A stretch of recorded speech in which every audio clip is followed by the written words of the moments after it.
Hey everybody, it's your girl Bondy Blue, and I want you to check out Bondy's Boutique and get some of my merch, y'all. I've added some new things like my mermaid cups and the mermaid tees, and also the Shake Them Tits mugs. All right, you asked for it and you got it. Check out Bondy's merch at Bondy's Boutique.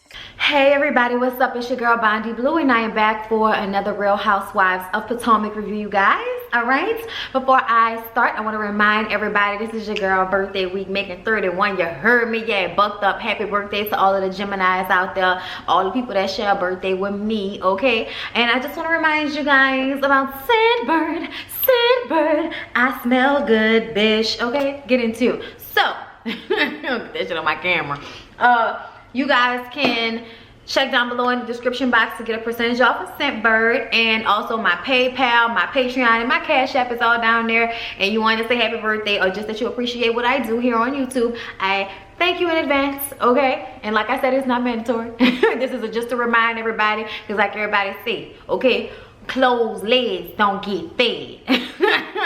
Shout out to Ronnie, bitch. Okay, so let's go ahead and get into Real Housewives of Potomac. They wasn't really hitting on much of nothing. They wasn't hitting on much of nothing until the last 5 minutes of the show, girl. I was like, what is this?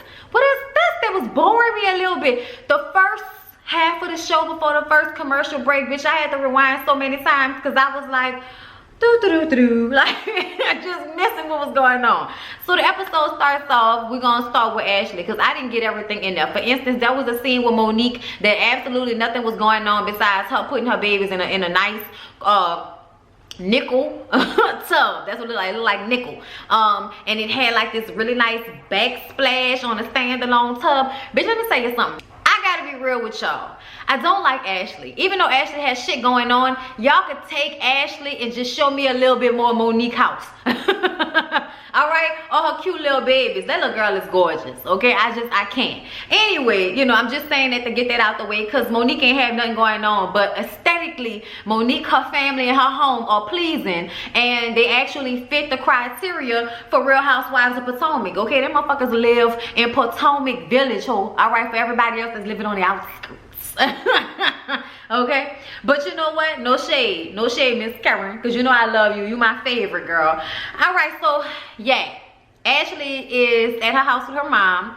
Michael is working out with the fever of 1,000 suns, grossing me the fuck out. Like, he just, this blank stare that just was making me uncomfortable as shit. Okay, then here come Ashley mama. Ashley mama also makes me uncomfortable. I can't tell you why, she just do. That's just what it is. All right. So they're talking about how Ashley is throwing her Uncle Lump a birthday party. He's just getting over leukemia. He was the one that raised her like he was her daddy when her daddy packed his bags and rolled his stone all the way down the road and she ain't never seen his ass again. Michael comes in there and her mom is like, oh, Michael. And look, I understand that Michael and her mama have had their issues in the past, but her mama has always gave me I like your husband tease. You know what I'm saying? Like, though, you know, I'm not saying that lady want Michael, okay? Because, all right, like, the motherfucker is a hobbit. I don't understand. But I still feel like the mama just be too nice to him in some type of ways. Like, it just make me feel like she like him more than just, you know, her daughter husband, more than a son-in-law that's older than you, bitch. I cannot. Anyway, y'all, they talk about that. They hug. Ashley gets emotional. Oh my god, because it's been so much, you know, you guys just never got along and I just can't believe this. Oh my god, you know, I think that having the miscarriage really brought my family closer together, and I'm just like, oh, word, Ashley, okay, I ain't gonna shade you on this one because you added the miscarriage in there, so I'm gonna let it go for now. Karen and Ray take it down to the funeral home so that they can make arrangements for her parents, okay? And this is when we find out that Ray is only 2 years younger than her daddy. I was like, oh Lord. She said, but you know, I'm glad that Ray is in good health. Ray has been here for me through everything. He has been here for me through everything in my life. Ray has saved me. Giselle goes to therapy so that she can talk about Sherman again. And her therapist just wants Giselle to realize that every time somebody do one thing, count it, one thing, she don't like. She throw them away, okay? Throw them to the dust. I don't fuck with you no more. We ain't friends no more, baby. Like that, okay? And her therapist wants her to see that she is not very compassionate. She's not very compassionate towards her friends, okay? Speaking of the way she treated Karen, okay? Speaking of the way she threw Katie crazy ass to the wind, but anybody would have threw Katie's crazy ass to the wind, okay? Karen, on the other hand, I feel like Giselle finds way too much joy in fucking with Karen, even when it's unnecessary. Like, you know what I'm saying? You don't do that to your people, like to people you close to, you claim you close to. You let them breathe, all right? You wait till they in good spirits to make fun of them about shit, okay? You don't kick a bitch while she down and then come over and pretend you want to be friends with the bitch just so you can get new material to bring up next time. Like, I don't trust Giselle as far as I can throw that bitch, and I don't care how much therapy she get, she still rubbed me the wrong way and made me feel like can't nobody trust her, okay? That's how I feel about it. But she says she needs to become more conscious of the fact that she fuck over her family and friends with her lack of compassion for where they be in their emotions whenever she feel like joking and making fun of them and, you know, making a laugh out of their life. Okay? Candace and Chris, all right? Candace and Chris are on the after the morning after the night before, when all of the fun is over, will you still want me? Look, I'm sorry, y'all, but whenever I see somebody in the morning after they look like they got something, I think of that Frankie Beverly and Maze song. So yeah, y'all, they speak about how they decided to postpone the honeymoons, okay? Because Chris said he would be exhausted. He wouldn't do nothing but sleep. And me and Candace was like, okay, like, that's fine. It's a vacation. But I understand. You want to go on excursions. You want to take pictures. You want to have a good time. You want to have moments to remember, not just sleep. So I understand. They postponing it for the moment. They open gifts. They discuss how grateful they are for Candace's mother, Dorothy. Even though the bitch looked like a Deborah. I was calling the bitch Deborah last episode, but that's because she looked like a Deborah. She don't look like no Dorothy. But then again, yeah and no, okay? I don't know a nice Dorothy. Yeah, I'm talking about Dorothy from Golden Girls, okay? Just straight bitch. Straight shoulder pads, all right? Either way, Dorothy, Deborah, we happy that she loves Candace, but we also happy that her ass is gone. Okay, that's how we feeling about it. Glad you're gone, Dorothy. Back to Atlanta. She said she can only take her mama in doses. I'm like, child. Whoo, girl, we can only take your mama in doses. But the conversation works its way around to they need to find their own place. Because at any moment her mama can use her key and enter the premises, and Chris's brown dick could be out, and you know Candace's little small titties could possibly be out, and nobody won't see that, you know, at least not the mama.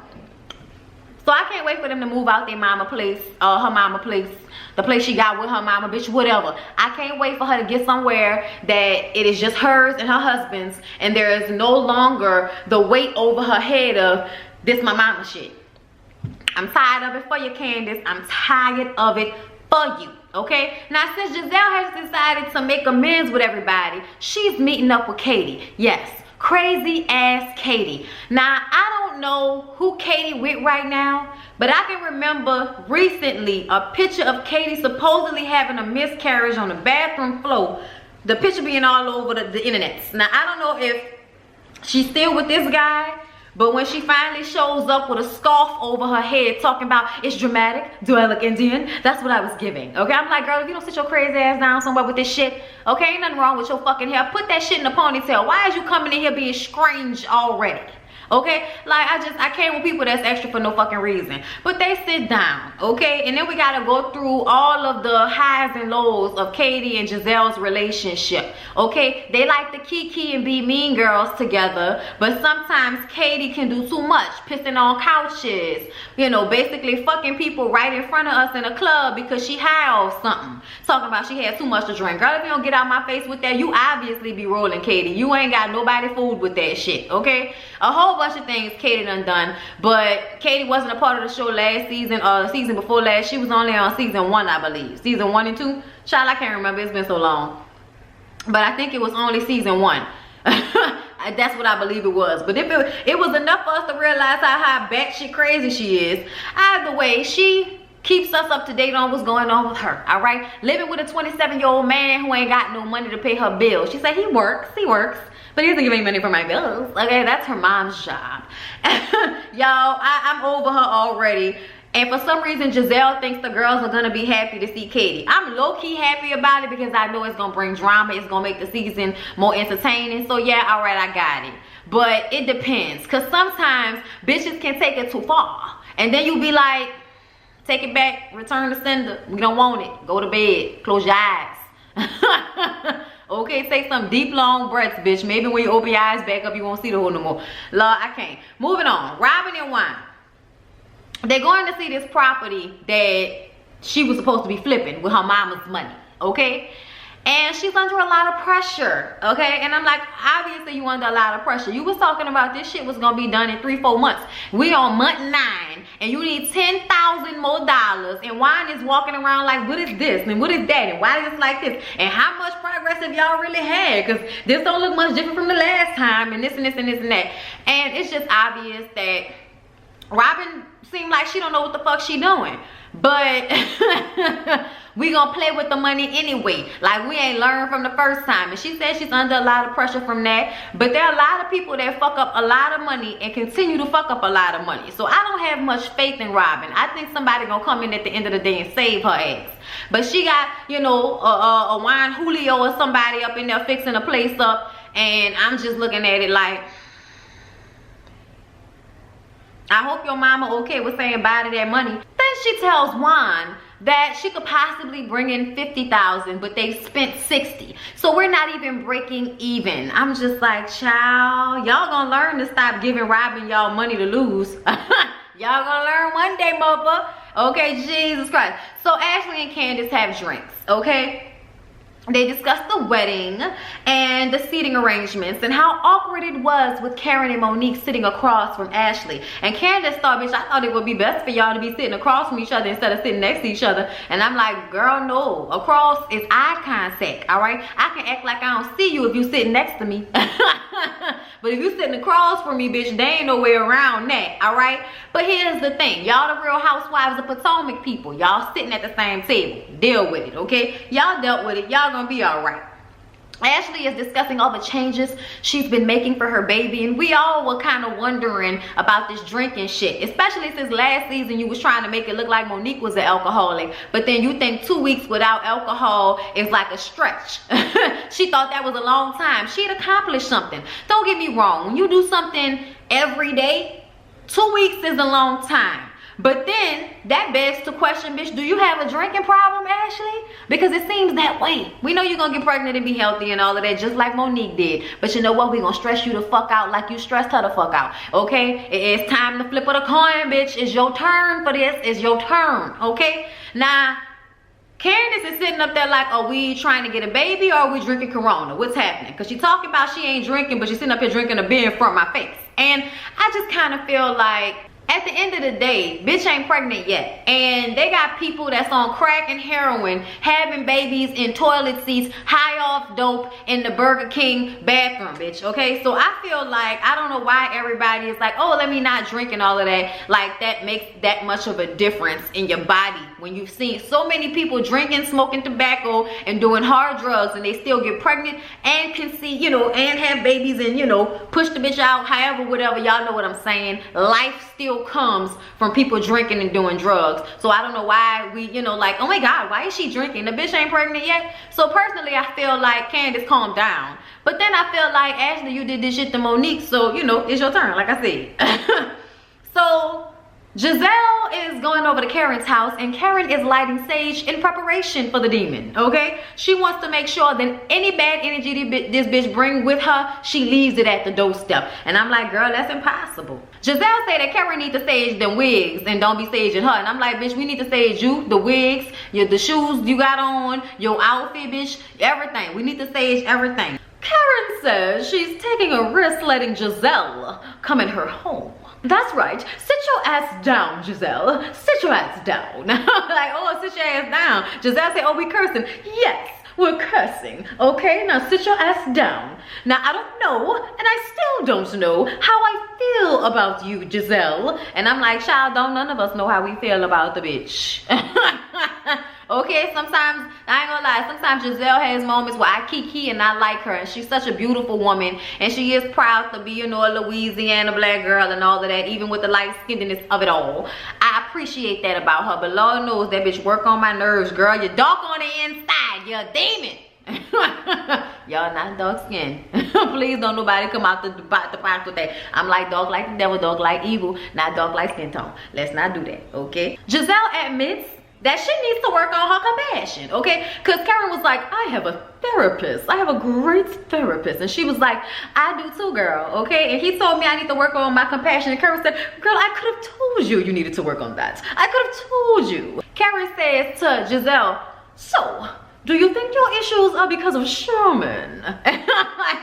Oh no, bring it up then, bitch. Bring it up, okay? And Giselle doesn't want to talk about that. You know, I'm just gonna leave it right there, okay? I don't really want to get to, because I would have been pissed, okay? That's what Karen said. Karen was like, oh bitch, you can act like you don't want to talk about it, but don't think I don't know. So in the confessional, they asking Karen, will she know about the Sherman thing? She's like, Sherman and I shop in the same places. And it wasn't Giselle I saw on his arm inside. So then Giselle says, tell me a secret, Karen. You tell me a secret and I'll tell you a secret. And Karen says, I don't trust you. You tell me a secret first. Okay? So here come Giselle with some small time shit. You know, I use beet to get the hair off my vagina because waxing gives you bumps. I'm like, oh no. And then Candace tweeted, so you got a bumpy coochie? I said, bitch, no, not a bumpy coochie. I wasn't ready for it, y'all. I was not ready. I was not ready. Karen says, well, I've been second guessing my boob job. I'm just so scared that Ray will see me laying and the one boob will be here and one boob will be there. I'm like, yeah, bitch, keep it light because you can't trust that bitch with not a damn thing. So Ashley has decided to have a 90s birthday party for Uncle Lump Lump, okay? And she's nervous about how this is gonna go because the last time Uncle Lump Lump had something to say about Michael, it wasn't that great, okay? And she's worried that Michael may say something that will stress Uncle Lump Lump out. But when they see each other at the party, Michael says that they'll talk about some things later, but you know, happy birthday, and it's just niceties. Giselle gets there and asks about Candace and Chris in the morning after, and Candace is like, girl, he's just like, wah, wah, wah, bow. You know what I'm saying? He just gets it done. And I'm like, girl, stop trying to make your man sound like he a fast comer. Okay? Monique and Karen aren't there, and Karen is like, why? Monique is like, girl, I got a pregnant excuse. Ain't nobody going over there to see Ashley. I'm straight. Robin gets there with highlighter pink hair, and I was just like, bitch, what in the unicorn and Skittles is happening here? Child, I'ma let you live, girl. I'ma let you live. And of course, Michael is looking for wine, but he ain't there. And I'm like, I know you want to perform fellatio on wine, but can you hold off in front of his wife or his ex-wife or whatever the fuck she is? Hold off. They're still in a relationship of some sort. We're not clear on it, but please. Hold off on putting Juan's dick in your mouth, Michael. Just wait. Giselle tells everyone that Katie is coming to the party. And I'm just like, child, good. Warn us all. So while Ashley is hugging her mom's side of the family, you know, all the black family members, but that's all she got because don't nobody know who the daddy is. Michael is at the bar talking to some cock diesel ass dude about how fine and hard and good looking he is. And I'm just like, oh Michael, this looks terrible, bruh. Like you really look like you like men, and being with Ashley is just a good look for business or something like that. I don't know what's happening here, but I think Ashley's having a baby with a gay man, or at least one that's still holds on to bisexuality very strongly, but gosh darn it. Whew. Katie gets there and meets Candace for the first time, and she's like, oh, I heard you got married 5 days ago. Yes. Child, if I'd have met you 5 days earlier, I would have told you, don't do it. And Candace is like, okay, so we're doing this already? And Katie's like, oh, no. I'm just saying, you know, marriage is difficult. Like, bitch, we know. We know. So then Candace and Katie just talk about how much they have in common with their moms writing checks or taking checks or whatever, but just their moms being the bankroll, okay?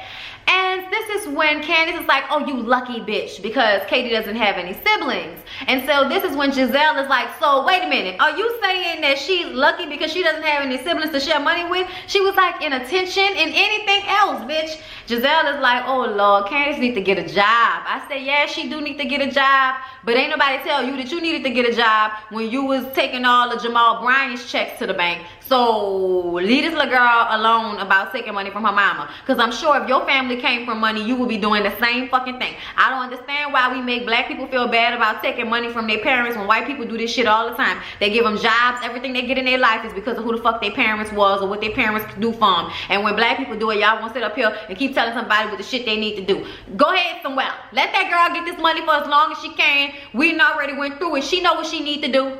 And we don't need to hear from you, Giselle. Then we gotta listen to Ashley's song again.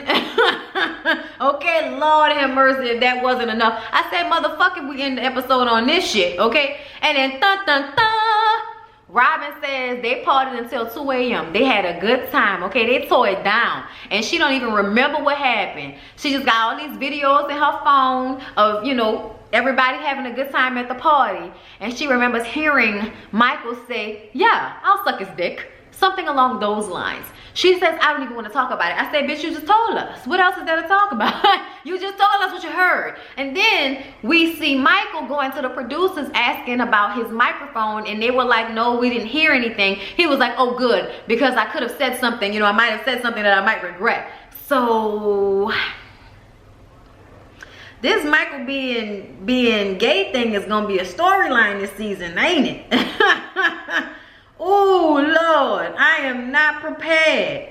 I'm just telling y'all right now, I am not prepared for all of the messiness that's about to go down. But I don't appreciate the way y'all edited this episode. Y'all could have kept half of this shit and gave us this at the beginning of the damn episode or the middle of the episode, so we could have had the aftermath, and instead of having to wait until next episode. That's just how I feel about it. But anyway, you guys, I hope you enjoyed the review. Please don't forget to like, comment, and subscribe to my channel if you have not already. And I will be back for 90 Day Fiance.